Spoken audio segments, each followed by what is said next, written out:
ඔයා දන්නවද අපි අද හැමෝම දන්න සුපර් ග්ලූ කියන්නේ කාලයකට කලින් මිනිස් ජීවිත දහස් ගාණක් බේරගත්ත අත්වැරදීමකින් මේ ලෝකෙට ආපු මැජික් එකක් කියලා.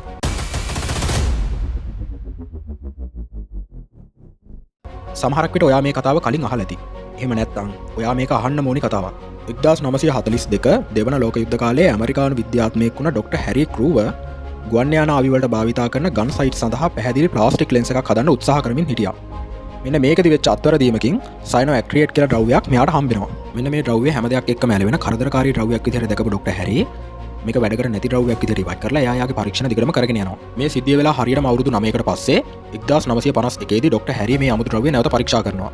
අන්න එතෙන්දී ඔහු දකිනවා කිසිම උෂ්ණත්වයක් සහ පීඩනයක් නොමැතිව ඕනෑම ද්‍රව්‍යයක් ශක්තිමත්ව අලවන්න පුළුවන් විදිහේ හැකියාවක් මේ ද්‍රව්‍යයට තියෙනවා කියලා. අන්න එතනින් පස්සේ තමයි ඩොක්ටර් හැරි මේ දේ සුපර් ග්ලූ නමින් වෙළඳපොළට නිකුත් කරන්නේ.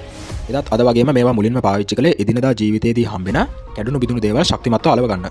දැන් ඔයා කල්පනා කරනවා ඇති මම අර මුලින් කිව්වා වගේ සුපර් ග්ලූ හින්දා කොහොමද මිනිස් ජීවිත දහස් ගාණක් බේරුණේ කියලා. මෙන්න මේක වෙන්නේ 1960 වියට්නාම් යුද්ධෙදී.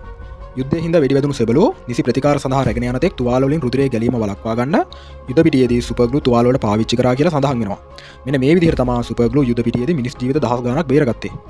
මම මේ කියපු දේ වරදවා වටහාගෙන අද වෙළඳපොලේ තියෙන සුපර් ග්ලූ තුවාල වලට දාන්න තියා හිතන්නවත් එපා කියලා මම ඔයාලගෙන් ඉල්ලනවා.